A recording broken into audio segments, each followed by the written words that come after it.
믿음의 삶을 살아갈 때 여러분 우리 속에 내가 가지고 있는 신앙의 가장 핵심은 여러분은 무엇이라고 생각하며 신앙생활을 해오십니까?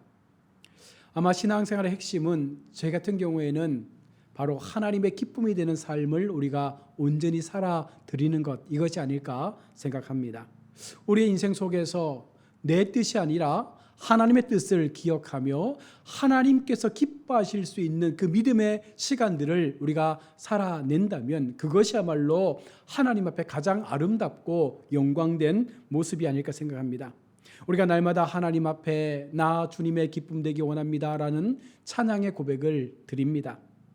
내가 하나님의 기쁨이 되기를 원합니다라는 고백을 통해서 내가 하나님 앞에 드려지기를 원합니다. 자, 그런데 진정 하나님이 기뻐하시는 그 삶이 무엇인지 우리가 알지 못하며 살아간다면 우리가 드리는 이 찬양의 모든 것들이 거짓일 수밖에 없음을 우리는 분명 기억해야 합니다.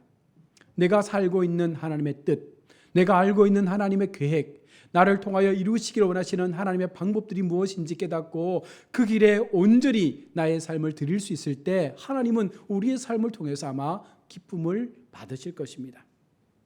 지금 내가 믿고 하나님의 구원의 그 사랑 앞에 세워져서 이처럼 하나님의 성도의 삶을 살아갈 수 있는 것은 바로 특별한 주님의 희생이 있었기 때문입니다. 십자가에서 우리를 위하여 죽으신 주님의 그 사랑을 진정으로 믿는다면 여러분 우리가 그 희생을 통해서 얻게 된 주님의 그 구원의 가치를 우리가 기억할 수 있다면 얼마나 내 삶이 귀한 삶인지를 우리는 분명 알게 될 것입니다. 그러니 그것을 깨닫는 자가 어찌 주님의 기쁨이 되는 삶을 살지 못하겠습니까? 우리는 지금 주님 앞에 그와 같은 모습으로 오늘도 하나님을 예배하는 것입니다. 오늘 히브리서 저자는요, 히브리서를 읽는 오늘 우리에게 그리스도가 참 대제사장이며 참 속죄의 제물이 되심을 우리에게 계속해서 전하고 있습니다. 그리고 왜 그리스도가 참 속죄의 제물이 되셨는지에 대하여 몇 가지의 내용들을 가지고 우리 가운데 증거하고 있는 것입니다. 성경에 여러 번 기록된 그리스도에 관한 하나님의 약속과 목적을 들어서 우리에게 설명을 하고 있습니다. 그것이 바로 7절의 말씀인데요. 두루마리 책에 나를 가리켜 기록된 것과 같이 성경은 구약 시대에서부터 하나님을 통하여 기록이 되어져 왔습니다. 구약의 두루마리 성경에 기록되어진 나를 가리켜 바로 주님을 가리켜 기록된 것처럼 오늘 우리에게 예수 그리스도가 어떤 분이신지를 분명하게 증거하고 있는 것입니다. 구약에 이미 기록된 예수 그리스도를 향한 그 기록을 어떻게 하는 것입니까? 하나님의 뜻대로 행할 것을 말씀하는 거예요. 우리가 신약을 살아가면서 우리가 신약의 말씀만을 믿고 신약의 말씀만을 옳다라고 말하는 것이 아니라 구약으로부터 기록되어진 모든 이 신약에 이르는 새 언약의 말씀까지 모든 것이 하나님으로부터 우리 가운데 온 것임을 믿고 그 말씀을 우리가 기록된 것처럼 행할 수 있는 삶을 살아가는 것, 여러분 그것을 우리에게 요청하고 있는 것입니다. 이것은 그리스도를 위한 몸, 즉 인성을 하나님께서 예비하셨다라는 사실을 우리 가운데 말씀하면서 왜 주님이 인간의 몸을 입고 오셨는가? 왜 하늘의 하나님께서 천한 인간의 몸을 입고 이 땅에 오셔서 저와 여러분을 위해서 대신 그 죽음의 십자가를 지셨는가? 여러분 그것을 말씀하고 있는 것입니다. 이것 때문에 예수님께서는 우리의 구세주와 구속자가 되어지셨음을 우리는 믿을 수밖에 없는 거예요. 철저하게 세상의 어떤 신도 하지 못했던 나를 위한 속죄의 제물이 되셔서 단번에 자신을 드림으로 인하여 이제는 우리는 영원한 천국의 백성이 되어진 것입니다. 하나님께서는요 어떠한 제물도 받으시지 아니하실 때에 그리스도께서 이 구원의 사업에 스스로 자신의 생명을 내어 드린 것을 오늘 본문 7절로 9절은 말씀을 하고 있습니다. 위에 말씀하시기를 주께서 제사와 예물과 번제와 속죄제는 원하지 아니하시고 기뻐하지도 아니하신다 하셨고, 왜 그렇습니까? 이것은 다 율법을 따라 드리는 하나의 형식에 불과했기 때문에 그렇다는 거예요. 하나님은 형식보다는 마음을 원하십니다. 하나님은 형식보다는 거칠애보다는 그 마음 중심이 하나님 앞에 전심으로 올려드릴 수 있는 진정한 예배를 원하신다는 것입니다. 이런 것을 볼 때 우리는 더욱더 예수 그리스도와 우리 가운데 주신 하나님의 말씀 성경을 더 사랑하고 그 진실된 말씀 속에서 우리의 삶의 가치를 다시 한번 깨닫고 그리스도 안에서 이 성경의 말씀이 얼마나 아름답게 성취되어 가는지를 바라보며 그 믿음의 여정들을 걸어가는 것이 어쩌면 성도가 살아가야 될 신앙의 본연의 모습이 아닐까, 오늘 성경을 그렇게 우리 가운데 권면하는 것입니다. 여러분, 예수님께서 이 땅에 오신 목적이 무엇입니까? 우리 잘 알고 있는 것처럼 그리스도께서 수행하실 이 땅에서의 그 계획하심이 무엇입니까? 오늘 성경은 그것을 우리 가운데 다시 한번 말씀하고 있습니다. 그리스도께서는요, 두 가지의 방법을 통해서 하나님의 뜻을 이루려고 이 땅에 오셨습니다. 첫 번째는 하나님께서 기뻐하지 않는 제사장직을 폐하시기 위해서 이 땅에 오셨다라고 말씀합니다. 9절 말씀에 첫째 것을 폐하심은 둘째 것을 세우려 하심이라. 앞서 말씀했던 번제와 속죄제와 율법으로 기록된 모든 형식의 제사를 주님께서 폐하시기 위해서 이 땅에 오셨다는 거예요. 이것은 구약에 드려졌던 모든 제사와 예물과 번제와 속죄를 다 포함하고 있는 것입니다. 이제 이것을 폐하시고 그리스도를 통하여 온전한 제사를 세우시는 것입니다. 자신을 드리셔서 예수 그리스도 당신을 하나님 앞에 번제물로 드리셔서 이제 더 이상 율법의 속죄의 제사가 아니라 하나님 앞에 전심으로 드릴 수 있는 그와 같은 은혜의 제사의 시대가 열려지게 된다는 것입니다. 또한 예수님 오신 목적은요, 두 번째 제사장직을 세우려 하심입니다. 우리가 계속해서 말씀 듣지만 구약에는 제사장을 통해서 반복적인 형식의 제사를 계속해서 드려야 했습니다. 이제 그럴 필요가 없다는 것입니다. 우리 주님께서 오셔서 그 모든 제사장직을 폐하시고 이제는 주님께서 새로운 제사장이 되셔서 우리의 모든 제사를 감당하셨기에 이제 주님을 통해서 우리는 그 은혜 앞에 서게 된 것입니다. 즉 그것은 자신이 제사장 되심과 영원한 복음이 되셨음을 증거하는 것입니다. 이것은 하나님께서 영원 전부터 세우신 하나님의 위대한 계획 가운데 포함되어 있는 것입니다. 그러므로 이것은 하나님의 뜻에 부합한 것이며 또한 사람에게 유익을 주는 것입니다. 왜냐하면 그와 같은 주님을 믿기만 하면 이제 우리는요, 하나님 약속하신 구원의 자리에 이를 수 있기 때문입니다. 단 하나 예수님만 믿으면, 우리가 오직 예수님의 복음 앞에 우리의 삶을 내어드리면 우리는 영원한 속죄의 삶을 살아갈 수 있게 되었다는 것입니다. 그리스도는 제사장직의 온전한 그 효능의 사실을 들어서 설명을 합니다. 14절의 말씀을 보시면 그가 거룩하게 된 자들을 한 번의 제사로 영원히 온전하게 하셨느니라.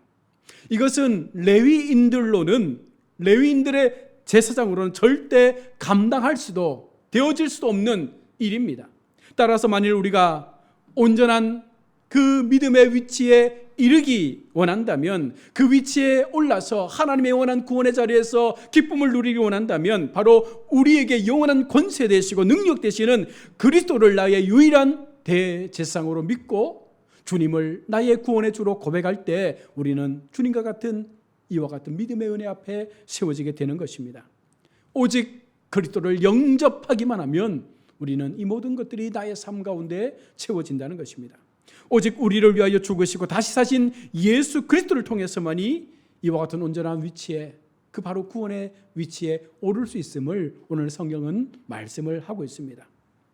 구약에 수백 번 수천 번 드려졌던 그것이 예수님을 통해서 단 한 번의 제사로 끝이 나고 이제는 주님만을 향하여 우리의 믿음을 고백할 때, 그 입술의 고백이 하나님 앞에 올려질 때 우리는 더 이상 제사 없이도 하나님 앞에 설 수 있는 복을 누리게 된 것입니다. 여러분, 예수님께서 현재 가장 높으신 그 위치에 오르신 의미가 무엇이겠습니까? 지금은 하늘보다 가장 높은 곳에 우리 하나님 우편에 앉아 계셔서 마지막 심판의 재림의 때를 준비하고 계신 그 높으신 자리에 오르신 이유가 무엇입니까? 12절로 13절입니다. 오직 그리스도는 죄를 위하여 한 영원한 제사를 드리시고 하나님의 우편에 앉으사 그 후에 자기 원수들을 자기 발등상이 되게 하실 때까지 기다리시나니. 첫 번째는 그리스도께서 들림을 받은 명예로운 위치는요, 이 하나님의 우편의 자리에 오르신 것은요, 모든 것을 자유로 베풀고 받으며 행할 수 있는 권세의 자리에 올랐다라는 것을 말씀하는 것입니다. 이 모든 우주의 주인 되시고 심판자 되시는 분이 바로 예수님이 되신다는 것을 말씀하는 것입니다. 그러므로 이것은 가장 명예로운 자리예요.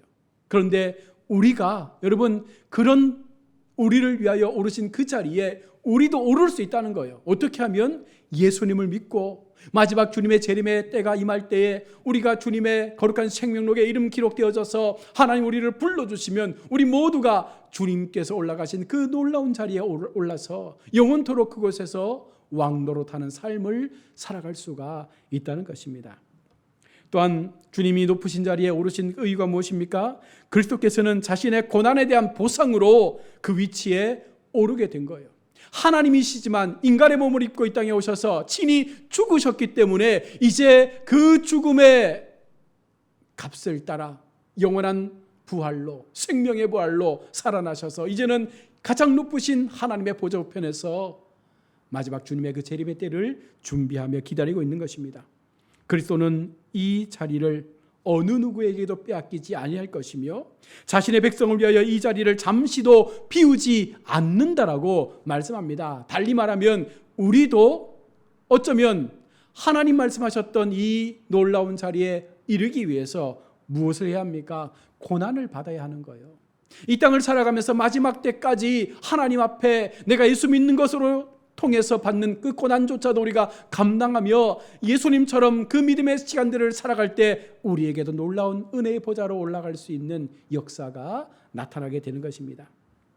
이 자리는 영원히 그리스도의 것이며 그리스도를 믿는 거룩한 백성들의 것임을 오늘 성경은 말씀합니다. 또한 그리스도는 더 큰 일을 행할 수 있는 분이시며 그것은 반드시 성취된다는 것입니다. 언제입니까? 마지막 우리 하나님께서 예정하신 그 심판의 때가 임할 때 재림의 주로 이 땅에 오셔서 이 땅을 하나님의 말씀으로 심판하실 그 때가 반드시 임하게 된다는 것이죠. 어떤 사람은 그리스도께서는 지옥에 있는 존재들 외에는 적이 없다 생각합니다. 여러분, 우리도 아마 그렇게 생각할 거예요. 하나님을 믿지 않는 사람들만이 적이다. 그러나 여러분, 그 적의 사람들은요, 우리 주변에 얼마나 많이 있는지 몰라요. 예수를 믿지만 같은 공동체 안에 살아가지만 수많은 믿음에 반하는 적들이 얼마나 많이 우리 주변에 있는지 모릅니다. 그러므로 우리에게도 적이 있다는 것을 이상하게 여길 필요가 없다는 거예요. 교회 속에 수많은 반대의 세력들이 있고 하나님을 거부하는 사람들이 일어날 수도 있다는 것을 여러분 믿으면서 나의 신앙을 지켜갈 수 있는, 공동체의 신앙을 지켜갈 수 있는 그 같은 마음을 우리가 가져야 한다는 것입니다. 그럼에도 예수님께서는요, 마침내 그 적들을 어떻게 하시는 것입니까? 주님의 발등상이 되게 하실 거라는 거예요. 그들을 밟고 일어서시는 놀라운 주님의 그 영광의 역사가 오늘 우리에게 나타나게 될 것이며 우리도 또한 우리를 둘러쌌던 에워쌌던 수많은 적들 앞에서 그 적들이 우리의 발등상이 되는 그 원수를 정복할 수 있는 은혜 앞에 우리 모두가 승리로 남게 됨을 말씀하고 있습니다. 히브리서 저자는 성령께서 그리스도에 관하여 말씀하신 그 성경의 증거를 들어 그리스도께서 얼마나 뛰어난 분이심을 우리에게 분명하게 설명하고 있습니다. 오늘 보면 15절의 말씀을 보시면 또한 성령이 우리에게 증언하시되 주께서 이르시되 그날 후로 그들과 맺을 언약이 이것이라 하시고 내 법을 그들의 마음에 두고 그들의 생각에 기록하라 하신 의에, 성경의 증거를 우리 가운데 깨닫도록 하기 위해서 우리 주님은요 우리에게 성령을 약속하셨습니다. 또한 성령이 우리에게 증언하시기에 이 말씀은, 이 구절은 예레미야 31장 31절의 말씀을 인용한 말씀입니다.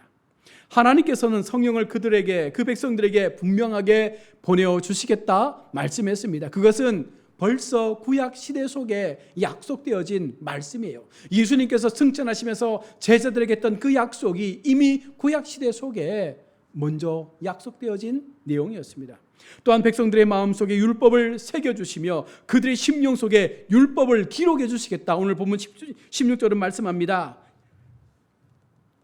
과거 모세는 하나님의 법을 돌판에 새겨서 그것을 믿고 그것을 따르며 믿음의 행진을 해왔다면 오늘 신약의 성도들은요, 이제 성령을 통하여 우리의 마음판에 하나님의 말씀의 언약을 새겨서 이 언약이 깨어지지도 우리 속에서 벗어나지도 못하도록 하나님 앞에 그 언약의 약속을 붙잡고 이 믿음의 삶을 살아가는 것입니다. 그것을 오늘 히브리서 기자는 우리에게 말씀하고 있는 거예요. 하나님이 세우신 이 언약은 그리스도로 말미암아 거룩하게 된 사람들과의 관계에 대한 언약입니다. 예수님을 믿고 예수님의 그 언약 앞에 나아가 나의 입술로 주님이 나의 구원의 주가 됨을 고백하심으로 인하여 주님을 영접할 때 내 심령 깊은 곳에 성령께서 임하셔서 이제는 내 마음판 깊은 곳에 하나님의 약속이 새겨지는 그 은혜를 허락해 주는 것입니다. 주님은 그들의 마음속에 율법을 기록하시고 그들의 모든 죄와 불법을 다시는 기억하지 아니하시겠다 말씀합니다. 진정한 회개가 일어나고 하나님 앞에 영적인 거룩함을 통하여 우리의 심령이 뒤집어질 때 더 이상 우리의 죄를 묻지 아니하시고 영원한 생명의 길로 끝까지 동행하실 하나님의 그 약속이 오늘 본문 가운데 기록된 것입니다. 그리스도 안에 있는 사람들은 그 과거가 어떠하든지 하나님께서 기억하지 아니하심으로 예수 믿고 관계가 회복되어지고 하나님과의 관계, 인간과의 관계, 나의 죄를 인정하고 그들에게 용서를 구하고 하나님 앞에 용서를 받았을 때 이제 더 이상 죄책감에 대한 두려움들이 우리 속에서 사라지게 된다는 것입니다. 하나님께서는 그 백성의 죄악과 허물을 더 이상 기억하지 않으실 것입니다. 하나님께서는 그리스도의 공로만을 보심으로 더 이상 다른 제사를 반복적으로 드릴 필요가 없음을 우리에게 말씀하고 있습니다. 18절의 말씀을 보십시오. 이것들을 사하셨은즉 다시 죄를 위하여 제사 드릴 것이 없느니라. 구약에 반복했던 그 수많은 짐승의 피의 제사가 이제 우리에게는 더 이상 필요 없게 되었음을 말씀합니다. 이 점이 바로 레위인의 제상직과 희생제물로는 도저히 효력을 미치지 못하는 것임을 말씀하며 오직 예수 그리스도의 그 희생제사만이 이 모든 효력을 가질 수 있다라고 말하고 있는 것입니다. 주님이 주신 새로운 언약의 백성이 된 여러분, 우리가 이제 다시 죄를 위하여 제사 드릴 필요가 없게 되었습니다. 그러나 왜 우리가 주님 앞에 예배합니까? 그것은 제사라는 제도보다는 어쩌면 우리에게 긍휼과 은혜로 우리를 구원의 자리를 인도해 주신 하나님 앞에 감사하며 그 감사의 마음을 하나님 앞에 담아 우리가 예배의 시간을 하나님 앞에 올려드릴 때에 하나님은 그 시간 속에 우리에게 약속하신 성경을 계속해서 공급하여 주심을 통하여 우리가 힘써 세상을 힘있게 살아갈 수 있는 용기와 은혜를 주시기 위한 그 만남의 통로로서 하나님은 예배를 우리 가운데 요청하고 있는 것입니다. 즉 그리스도의 희생, 십자가의 희생으로 말미암아 이제 어떠한 형태의 제사도 필요함이 없게 되었지만 여러분, 우리가 날마다 주님 앞에 영적인 소통과 관계의 만남을 통해서 하나님 앞에 우리의 마음을 고백하며 나의 신실함의 그 믿음을 하나님 앞에 온전함으로 노래할 때 하나님은 그 시간 속에 우리를 통하여 기뻐하심을 받는 것입니다. 여러분, 그런데 이것이 회개를 배제하는 말씀은 아닙니다. 인간은 연약하기에 날마다 범죄의 자리에 설 수밖에 없습니다. 때때로 작은 죄든 큰 죄든 지을 수밖에 없는 거예요. 그러함에도 하나님의 백성된 우리에게는 무엇이 있는 것입니까? 회개할 수 있는 은혜를 주신 거예요. 언제라도 주님께서 우리를 향하여 말씀하실 때 주님, 제가 잘못했습니다. 주님, 제가 잘못 살았습니다. 이제라도 또다시 주님 앞에 깨닫고 기도하고 회개하오니 나를 용서하여 주옵소서. 그 회개를 통해서 우리는 하나님의 영광의 그 길로 다시금 나아갈 수 있는 은혜를 얻게 되는 것이죠. 이것이 주님의 재림 때까지 계속해서 우리 가운데 나타나게 되는 것입니다. 하나님의 자녀된 성도는 하나님을 여러분 배반하지 말고 받은 은혜에 감사하며 우리의 직무에 충실하도록 날마다 힘써서 주님을 따르는 삶을 살아가는 것, 여러분 이것이 진정 우리를 향하여 온전한 희생제물 대신 그리스도의 그 사랑에 조금이라도 우리가 갚을 수 있는 우리의 믿음의 모습이라고 성경은 말씀하고 있습니다. 여러분, 우리는 어떤 모습으로 하나님 앞에 기쁨의 예배를 드립니까? 우리는 어떠한 마음으로 하나님 앞에 우리 자신을 내어드리며 주님의 그 십자가의 희생이 헛되지 않도록 내 삶을 견고하게 말씀과 믿음으로 예배로 세워가고 있습니까? 나와 같은 여러분과 같은 인류를 위해서 이 땅에 오신 주님의 그 사랑, 그 희생의 사랑 우리가 기억할 수 있다면 우리는 다른 데를 보면 안 되죠. 마지막까지 주님을 바라보며 교회 앞에 하나님을 향한 아름다운 믿음의 산 예배를 드릴 수 있는 영적인 갈급함들이 우리 속에서 끊어지지 아니해야 하는 줄로 믿습니다. 오늘 히브리서 저자가 강력하게 온전한 희생 제물 되신 예수 그리스도, 왜 그분이 이 땅에 오셨고 왜 우리를 위하여 죽으셨고 왜 하나님의 가장 높은 자리에 오르셨는지를 말씀하시면서 너희에게도 그와 같은 은혜들이 예비되어 있음을 증거하면서 성도된 우리가 바른 믿음의 삶을 살아갈 것을 요청하고 있는 것입니다. 우리 모두가 이 마음 가지시고 또 한 주간 새롭게 살아갈 때에 정말 하나님 앞에 나의 신앙의 가치, 하나님의 기쁨 되기 원합니다. 막연하게 부르짖는 것이 아니라 진정으로 하나님의 기쁨이 무엇인지를 늘 돌아보면서 날마다 말씀의 그 언약 속에 들어가 내 마음판에 새겨주신 그 약속의 말씀을 붙잡고 그 말씀을 지키는 일에 그 말씀대로 살아가고자 하는 그 열심을 하나님 앞에 올려드림으로 마지막까지 주님께서 기뻐하시는 온전한 믿음의 걸음 걸어가시는 우리 모든 성도님들 다 될 수 있기를 주의 이름으로 축원합니다. 아멘. 기도하겠습니다.